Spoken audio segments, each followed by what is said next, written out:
xaafadda warshada oo ka mid ah xaafadaha magaalada Burcaya iyadoo ah mid ka xaalad weyn qaybaha kale magaalada waxaana bulshada xaafadaasi degan u qaybsan yihiin dad danyara kuwa dhimirka iyo caruur agoona martifiga saab u kurgalay xaaladda xaafadaas waxa uu sheegay inay gabi ahaanba xaafadu go'doonsan tahay waxayna guud ahaan qaybaha kala duwan ee bulshada muslimka ka codsadeen in laga farxiyo caruurtaasi aan iyagu hadda haysan maryaha ciidka waxaana hadaladoodii ka mid ahaa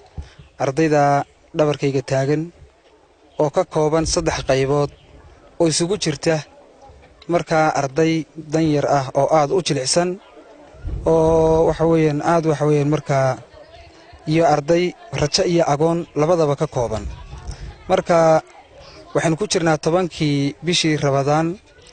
aakhirkiisii waxaan marka garanay maadaama aanay haysan wixii ay kula ciidi lahaayeen ummadda muslimiinta ah inaan u bandhigno walaalaha muslimiinta ah sidii waxa weeyaan ubadkaasi ay inoogula ciidi lahaayeen munaasabada qiimaha badan ee ah farxadda muslimka marka waxaan doonaynaa insha Allah ta'ala in cid kasto oo waxa weeyaan muslim ah inay ka faa'iideystaan waxa weeyaan marka munaasabeen تعاونك iyo kaalmeynta ardayda yaryar aan u sameynayna hadii Ilaahay ka dhigo waxaan nahay xaafada aadan Saleebaan ka tirsan warshada laga soo raray bifadlanku waxaan idinka codsanaynaa walaalayaal muslimiinta wada ma lihiin SNCS ma lihiin meel dumarku ku malaan ma lihiin wadana ma lihiin dadka iska tabaalaysan ee meesha go'doonka ee cidlada degan baan nahay walaalayaal waxaan idinka codsanaynaa wixii aad noo heli kartaan inaan nagu soo caawisan waliba qaasatan wadada SNCS meesha dumarku ku mulaan hadii Ilaahay ka dhigo saasan walaalayaal idinka codsanaynaa runtii galabta waxaan la joognaa dad aad u dhiban oo xaafada aadan Saleebaan degan dadka rumahaantii markaad aragtay u timaado waa dad aad iyo aad moraalkaagu qofka soo islaam ah uu ka naxayo waa dad danyara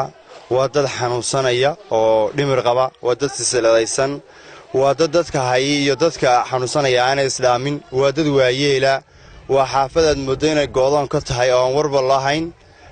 rumahaantii dadka muslimiinta waxaanu ku dhiirigelinaynaa walaalahoodan muslimiinta ee xanuunsanaya inay bisha khayrka qabta ee 10kii dambe inay soo gargaaraan hadday tahay caawimo guud hadday tahay mid gaar ahaan ardayda rajada iyo agoonta ah ay wax ku siinayaan ama dhar ciideed rumahaantii dadka muslimiinta ah waa dad gacan kaliya ah meel kaliya ku wada yaala hadeena inagu saxaawin oo wax isu qaban cid kale wax inoo qabanaysa ma jirto dadkeena waa inaynu hoos u eegnaa waliba dadka qurbaha jooga dadka taajiriinta ee ah dalka waxaan leeyahay dadkeena iyo danyarteena hoos loo eego